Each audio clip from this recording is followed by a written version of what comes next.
La peur d'être oublié, de ne pas être reconnu par quelqu'un qui nous est cher. Quand je travaillais en maison de retraite, tous les jours, je voyais des familles habitées par cette peur.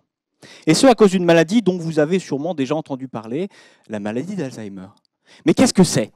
C'est une maladie neurodégénérative. Les neurones du cerveau vont petit à petit mourir, causant d'abord des pertes de mémoire et amenant progressivement vers un stade de démence.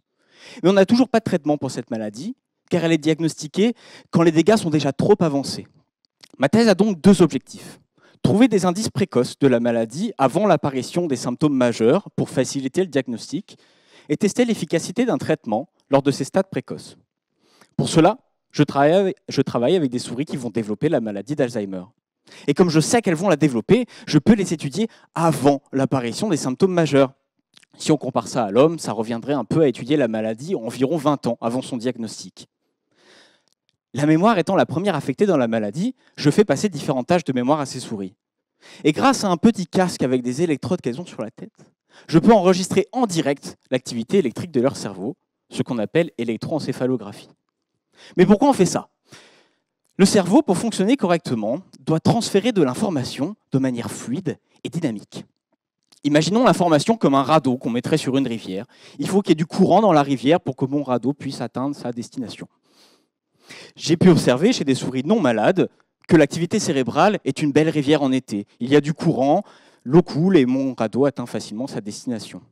J'ai donc fait l'hypothèse que l'état de la rivière ou les fluctuations de l'activité du cerveau chez mes souris qui ont Alzheimer seraient altérées. Et en effet, quand je regarde leur activité cérébrale, on est plus proche du Saint-Laurent en hiver que du Rhin en été. Des morceaux de la rivière sont gelés, l'eau est figée et mon radeau a du mal à atteindre sa destination, ce qui se traduit par des premiers troubles de mémoire.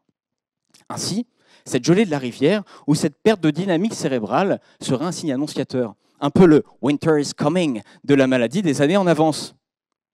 Mais si on arrive à faire fondre la glace, est-ce que la rivière coule de nouveau normalement et est-ce que mes souris retrouvent des performances de mémoire? Pour tester cela, j'ai fait quelque chose de très simple. J'ai mis les souris dans une pièce sombre avec de la lumière stroboscopique. Alors ce n'est pas une excuse pour aller en boîte de nuit, car c'est avec 40 flashs par seconde et sans consommation d'alcool, soit dit en passant. Et après 15 jours d'une heure quotidienne de stimulation, mes souris, elles retrouvent la mémoire. Et quand je regarde leur activité cérébrale, elle est redevenue normale. La glace a fondu, c'est le printemps, ma rivière coule et mon radeau peut de nouveau atteindre sa destination. Pour conclure, on aurait donc un indice potentiel des stades précoces de la maladie et un traitement, les deux facilement applicables à l'homme. En espérant que cela puisse nous permettre un jour, on l'espère, à oublier la peur de l'oubli.